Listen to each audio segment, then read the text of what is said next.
We have all heard the term conspiracy theory used to dismiss the wild, the unhinged, and the impossible. But what happens when the theory turns out to be documented fact? Throughout history, some of the most shocking secrets weren't hidden in the shadows of imagination, but in the filing cabinets of powerful institutions. From government-sanctioned medical experiments to secret wars hidden from the public eye, the truth is often more chilling than the fiction.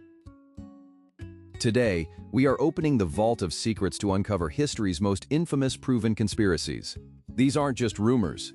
They are the stories of the whistleblowers and journalists who risked everything to expose the reality. But how did they do it? In 1967, Secretary of Defense Robert McNamara commissioned a top-secret study, a massive 7,000-page document detailing the history of United States involvement in Vietnam. What the study revealed was devastating. It proved that 4 successive administrations had systematically lied to the public and to Congress. While politicians were publicly promising victory, the internal reports showed they knew the war was essentially unwinnable. Enter Daniel Ellsberg, a strategic analyst at the Rand Corporation who had helped write the study. Ellsberg was a man with a high-level security clearance and a growing crisis of conscience. He realized that the only way to stop the bloodshed was to let the American people see what their government was saying behind closed doors. Night after night, Ellsberg and a few trusted colleagues sneaked the documents out of the office to a friend's advertising agency, where they used a primitive Xerox machine to copy them, page by painstaking page. It was a slow, dangerous process that would eventually change the course of American history. But would any newspaper actually be brave enough to publish them? The answer would lead to a landmark legal battle for the very soul of the First Amendment. When the New York Times began publishing the Pentagon Papers in June of 1971, the reaction from the White House was immediate. President Richard Nixon and his Attorney General sought a federal court injunction to stop the presses, a legal move known as prior restraint. This was unprecedented. For the first time in history, the government was attempting to censor the news before it could even be printed. The case moved through the legal system with lightning speed, reaching the Supreme Court in just 15 days. The atmosphere was electric. Journalists across the country held their breath as the justices weighed the demands of national security against the public's right to know. Ultimately, the court ruled 6-3 in favor of the newspapers. Justice Hugo Black famously wrote that the press was to serve the governed, not the governors. This victory didn't just expose the lies of the Vietnam War. It reinforced the idea that the government cannot hide its failures behind a top-secret stamp forever. However, this was just the beginning of Nixon's troubles. Because, while the Pentagon Papers were hitting the stands, another conspiracy was already being hatched in the shadows of the Watergate complex. Conspiracies often unravel because of the smallest, most mundane details. On the night of June 17, 1972, that detail was a simple piece of masking tape.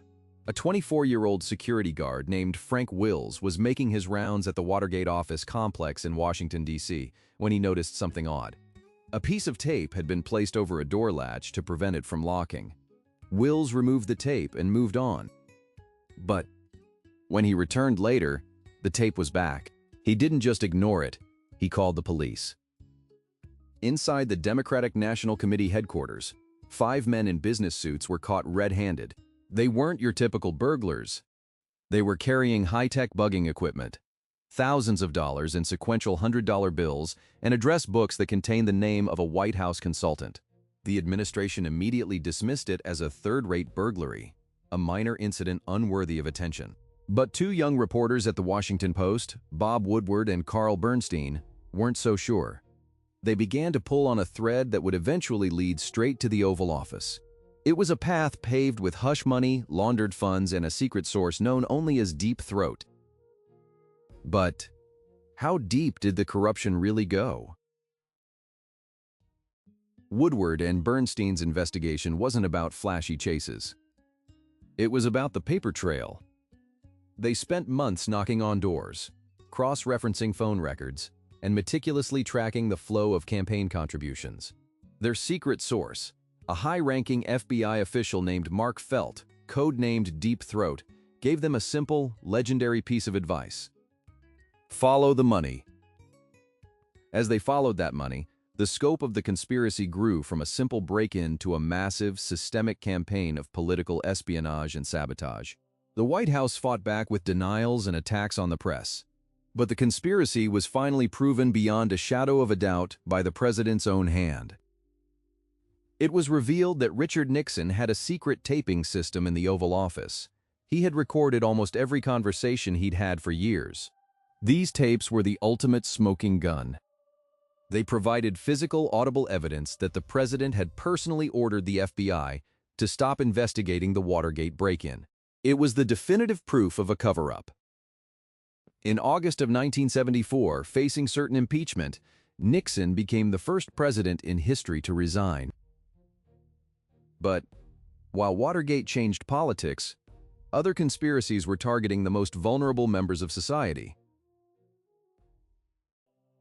Perhaps the most heartbreaking proven conspiracy in history didn't involve spies or presidents. It involved doctors. For 40 years between 1932 and 1972, the United States Public Health Service conducted a study on nearly 400 African American men in Tuskegee, Alabama. All of these men had syphilis. They were told they were being treated for bad blood, but in reality, they were being observed like lab rats. Even after penicillin became the standard, effective treatment for syphilis in the 1940s, the researchers deliberately withheld the drug from the participants. They wanted to see the long-term effects of the disease as it ravaged the human body, leading to blindness, insanity, and death. For decades, this horrifying project was hidden in plain sight, discussed in medical journals as if it were a routine experiment. It wasn't until 1972 that a social worker and former PHS employee named Peter Buckstone leaked the story to the Associated Press. The public was horrified. The government had betrayed its own citizens in the most intimate way possible through their health. This revelation shattered the trust between the medical community and minority populations, a legacy of suspicion that persists even today. But if the government could do this to its own people, what else were they capable of in the name of science? At the height of the Cold War, the CIA became obsessed with the idea that the Soviets had discovered a way to brainwash prisoners. In response, they launched Project MK-Ultra, a top-secret research program into mind control. For 20 years, the agency conducted hundreds of experiments, many of them illegal and highly unethical. They used unsuspecting subjects, including mental patients, prisoners, and even their own agents, to test everything from sensory deprivation and hypnosis to massive doses of LSD. The project was led by Sidney Gottlieb, a man who believed that breaking the human mind was the key to national security. When the program was finally shut down in 1973, the director of the CIA ordered all MK-Ultra files to be destroyed. They almost got away with it. But a few years later, a financial audit discovered a cache of 7 bags of documents that had accidentally escaped the shredder. These surviving papers provided the first concrete evidence of the program's existence. They revealed a world where the line between science and torture had completely vanished. It was a conspiracy so dark it sounded like science fiction, until the documents proved it was science fact. But who would finally hold these agencies accountable? By 1975, the floodgates of truth had opened. Following the scandals of Watergate and the revelations of MK-Ultra, the U.S. Senate formed the Church Committee led by Senator Frank Church to investigate the systemic abuses of the intelligence agencies. This committee didn't just look at one-off incidents. They uncovered a hidden layer of American power that had operated without oversight for decades. They exposed COINTELPRO, a secret FBI program designed to harass and discredit civil rights leaders like Martin Luther King Jr. They found evidence of assassination plots against foreign leaders and illegal domestic spying on thousands of ordinary citizens. The Church Committee's findings were a watershed moment. They led to the creation of permanent oversight committees and the Foreign Intelligence Surveillance Act. It was a recognition that absolute secrecy is the enemy of a free society. But The damage to the social contract had already been done. People began to wonder if these massive secrets were real. What else is still hidden in the vault? The question is, can we ever truly trust the institutions that are supposed to protect us? The revelations of the late 20th century changed more than just laws. They changed the way we think. Before the Pentagon Papers and Watergate, there was a general sense of trust in the hidden layer of government, a belief that while complex, our institutions were ultimately acting in the public interest. That innocence is gone.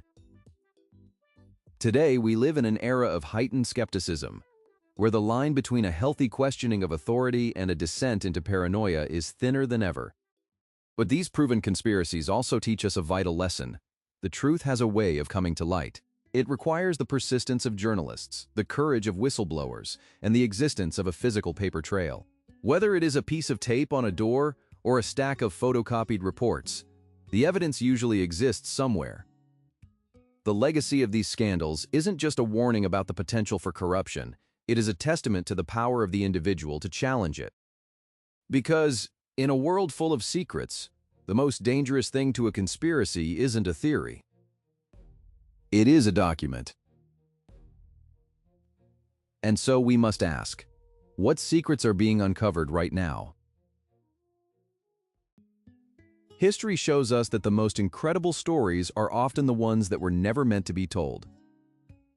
If you found these revelations as fascinating as we did, make sure to hit the subscribe button and join our community here at The Hidden Layer. What is the most shocking proven conspiracy you've ever heard of?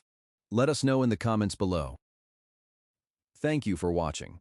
And remember, always keep looking for the truth.